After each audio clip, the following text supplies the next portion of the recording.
生哪家饭，念哪家经。新闻讲，家家有本难念的经。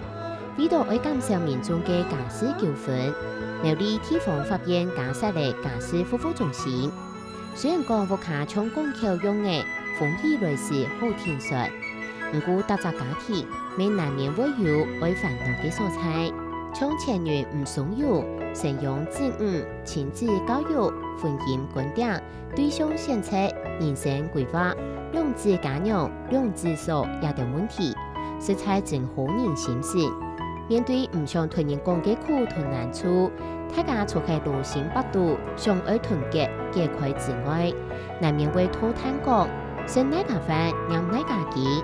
没有人讲食一家饭，念一家己。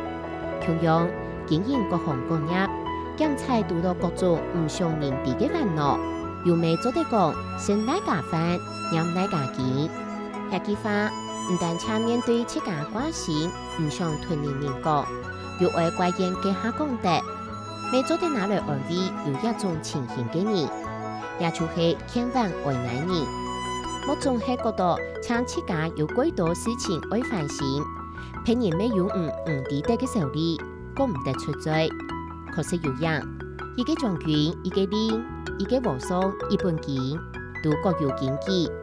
看起来鬼眼头真难剔透，是讲家和万事兴，理解新冠病客开呀，为敌人好下，应当是系亲好嘅态度。